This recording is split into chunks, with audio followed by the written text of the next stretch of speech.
Hello hello friends.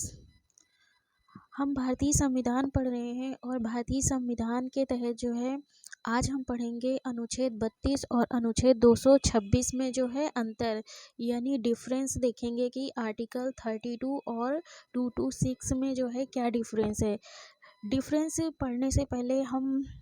यह समझ लेते हैं कि अनुच्छेद 32 और अनुच्छेद 226 में जो है क्या प्रावधान किया गया है। तो अनुच्छेद 32 और अनुच्छेद 232 में पहला जो प्रावधान यह किया गया है कि अनुच्छेद 32 के तहत जो है उच्चतम न्यायालय को जो है नागरिकों के मूल अधिकारों को लागू कराने के लिए जो है कोई भी आदेश जारी करने का या रिट जारी करने की जो है शक्ति दी गई है, जो उच्चतम न्यायालय को अनुच्छेद 32 के तहत दी गई है। इसी प्रकार अनुच्छेद 226 के तहत जो है उच्च न्यायालय को जो है नागरिकों के अधिकारों की रक्षा करने के लिए उसमें चाहे मूल अधिकार हो या अन्य अधिकार हो, दोनों को लागू कराने के लिए जो है उच्च न्यायालय को अनुच्छेद 226 के तहत जो है शक्ति दी गई है कि अनुच्छेद 226 के तहत उच्च न्यायालय यानी हाई कोर्ट जो है नागरिकों के किसी भी अधिकार को लागू कराने के लिए जो है किसी भी प्रकार का आदेश दे सकते हैं यानी ऑर्डर दे सकते हैं, डायरेक्शन दे सकते हैं।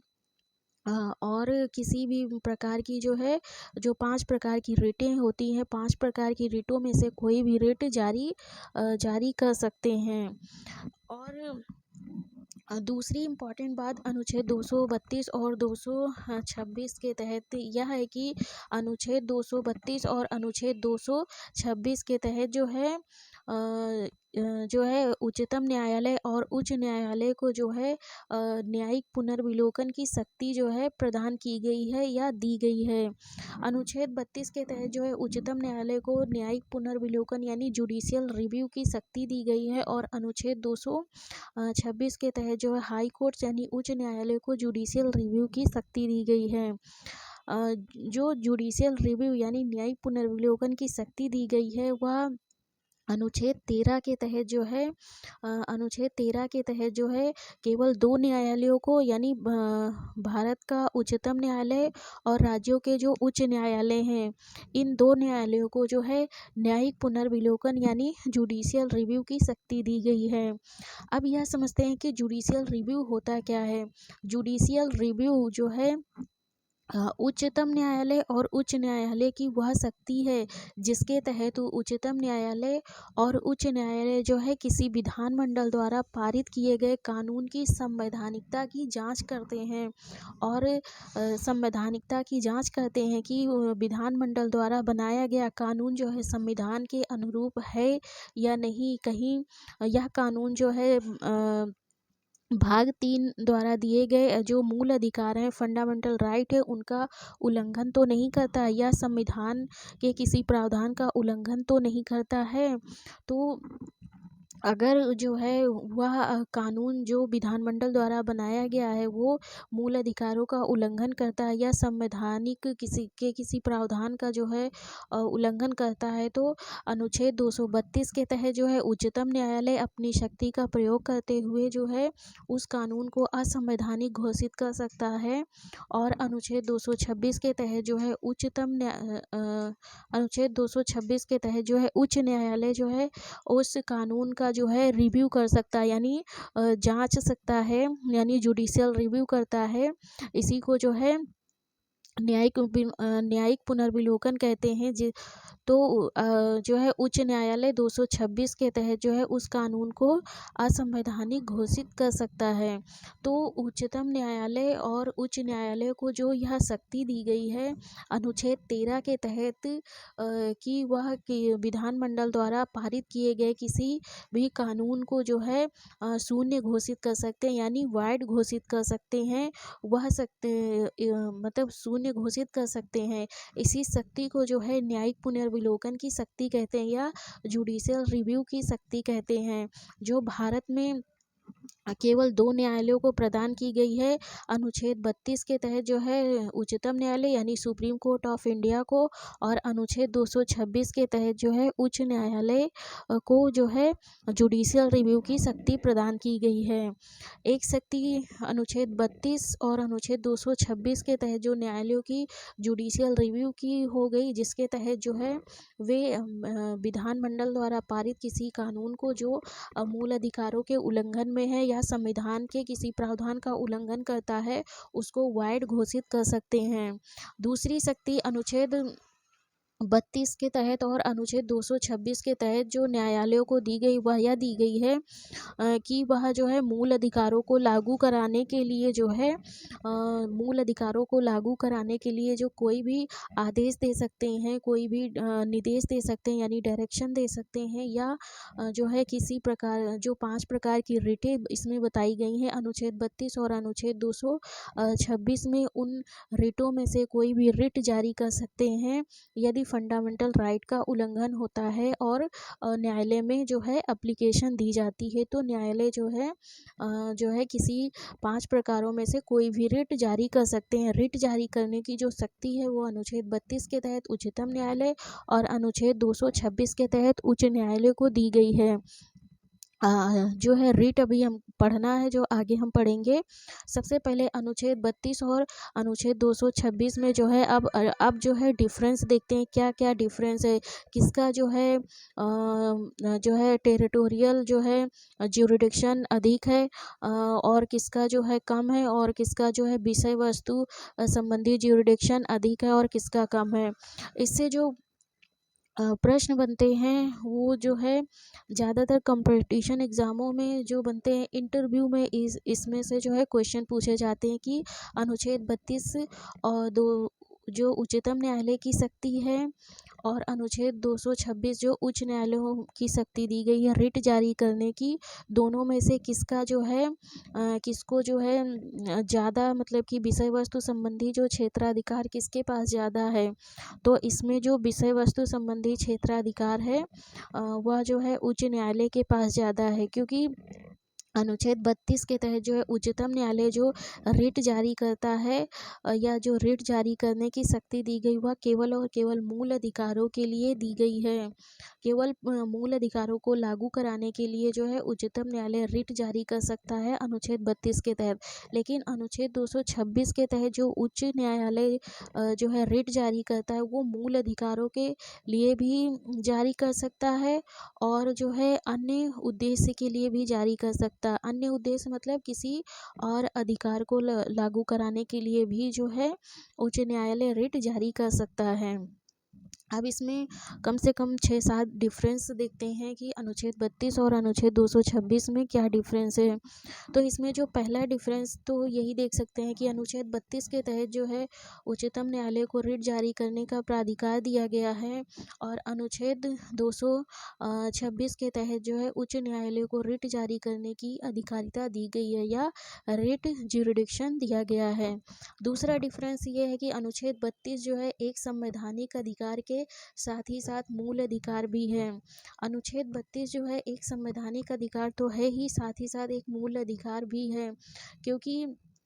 अनुच्छेद जो 32 है मूल अधिकार के जो है भाग में दिया गया है, क्योंकि भाग 3 संविधान के भाग 3 में अनुच्छेद 12 से लेकर 35 तक में जो है मूल अधिकारों का प्रावधान किया गया है, जिसमें अनुच्छेद 32 भी एक मूल अधिकार है। लेकिन अनुच्छेद 226 जो है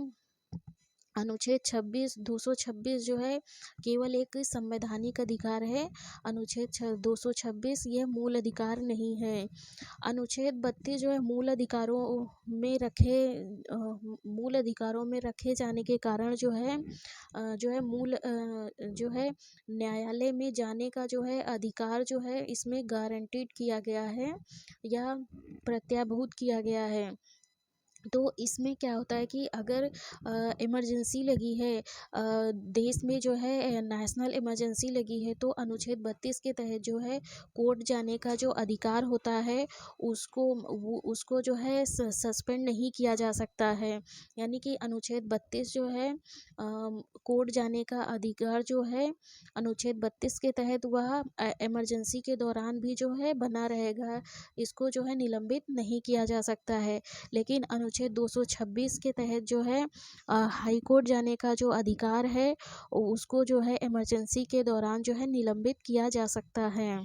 क्योंकि यह मूल अधिकार नहीं है। और अनुच्छेद 32 जो है एक मूल अधिकार है जिसमें जो है संवैधानिक उपचारों का प्रावधान किया गया है। यदि किसी व्यक्ति के मूल अधिकार का उल्लंघन होता है तो वह अनुच्छेद 32 के तहत जो है उन अधिकारों को लागू कराने के लिए सुप्रीम कोर्ट जो है जा सकता है। तो यह दूसरा जो है डिफरेंस हो गया। तीसरा अंतर हम देखते हैं, अनुच्छेद 32 के तहत जो है सुप्रीम कोर्ट केवल मूल अधिकारों को लागू कराने के लिए रिट जारी कर सकता है। यानी अनुच्छेद 32 के तहत सुप्रीम कोर्ट जो है केवल मूल अधिकारों को लागू कराने के लिए रिट जारी कर सकता है, जबकि अनुच्छेद 226 के तहत उच्च न्यायालय मूल अधिकारों के साथ ही साथ अन्य उद्देश्य के लिए भी रिट जारी कर सकता है। तो यहाँ पे जो विषय वस्तु संबंधी जो क्षेत्राधिकार है वो हाई कोर्ट का जो है व्यापक है, यानी विस्तृत है, और जो है इसका सुप्रीम कोर्ट का जो है कम है, क्योंकि सुप्रीम कोर्ट जो है केवल मूल अधिकारों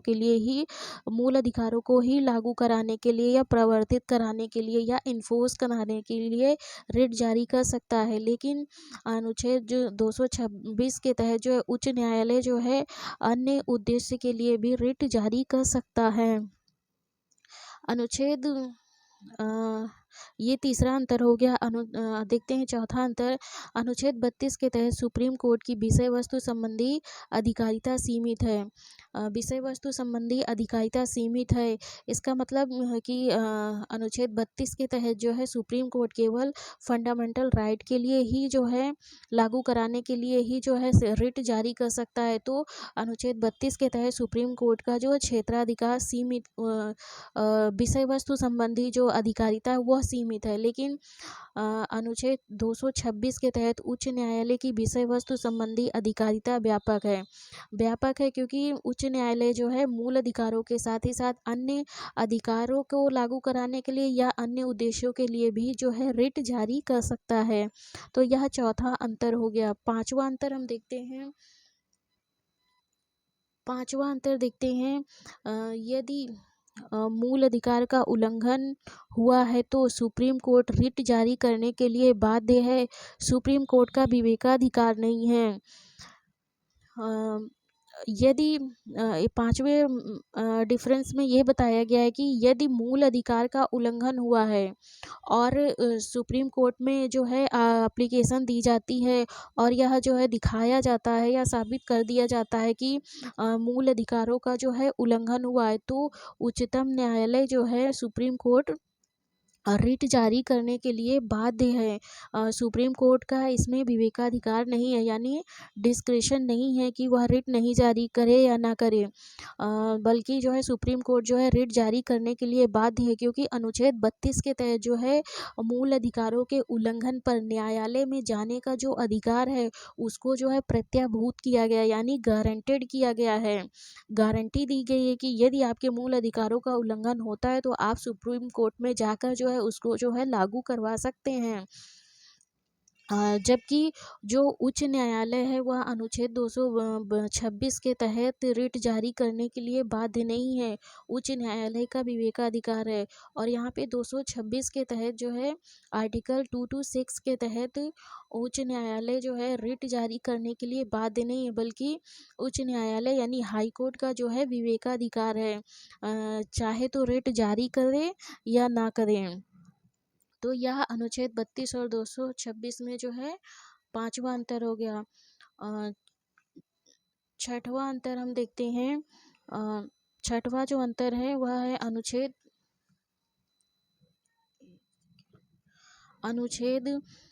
32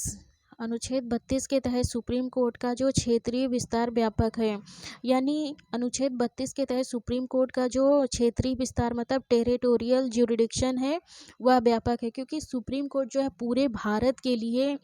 जिसमें जो है भारत के सभी राज्य और केंद्रीय जो संघ शासित राज्य क्षेत्र हैं, राज्य हैं, उनको यानी पूरे भारत में जो है कहीं भी किसी भी राज्य के लिए या संघ राज्य क्षेत्र सभी के लिए जो है रिट जारी कर सकता है। यानी होल इंडिया पूरे भारत के लिए रिट जारी कर सकता है। तो अनुच्छेद 32 के तहत सुप्रीम कोर्ट का क्षेत्रीय विस्तार व्यापक है, यानी बहुत ही विस्तृत है, पूरे भारत के लिए है। जबकि अनुच्छेद 226 के तहत जो है उच्च न्यायालय का क्षेत्रीय विस्तार सीमित है, क्योंकि जो उच्च न्यायालय है वह अपने जिस राज्य का वो उच्च न्यायालय है उस राज्य के क्षेत्राधिकार में ही जो है वो रिट जारी कर सकता रिट जो है जारी कर सकता है, और पूरे भारत के लिए दूसरे राज्य के लिए नहीं, कुछ एक्सेप्शनल जो है केसेस छोड़ के। तो अगला जो डिफरेंस हम देखते हैं वह 7वां देखते हैं कि मूल अधिकारों के उल्लंघन होने पर सुप्रीम कोर्ट में जाने के अधिकार को अनुच्छेद 32 के तहत जो है प्रत्याभूत किया गया, यानी गारंटीड किया गया है। जबकि जो है अनुच्छेद 226 में कोर्ट जाने के अधिकार को प्रत्याभूत नहीं किया गया है। 7वां जो अंतर है इसमें यह है कि मूल अधिकारों के उल्लंघन होने पर सुप्रीम कोर्ट में जाने का जो अधिकार है वो अनुच्छेद 32 के तहत जो है प्रत्याभूत किया गया, यानी गारंटेड किया गया है कि यदि आपके मूल अधिकारों का उल्लंघन हुआ है तो आपको कोर्ट जाने से कोई नहीं रोक सकता है, कोई रोक नहीं सकता है। आपको कोर्ट जाने से मतलब अनुच्छेद 32 के तहत कोई रोक नहीं सकता है। आप जो है 32 के तहत जो है अपने मूल अधिकारों को लागू कराने के लिए कोर्ट जा सकते हैं। लेकिन जो है अनुच्छेद 226 में जो है कोर्ट जाने का जो अधिकार है उसको प्रत्याभूत नहीं किया गया, यानी गारंटेड नहीं किया गया है, या गारंटेड कोर्ट जाने के जो अधिकार है उसको गारंटेड नहीं किया गया है। तो अनुच्छेद 32 जो है बहुत ही इम्पॉर्टेंट जो है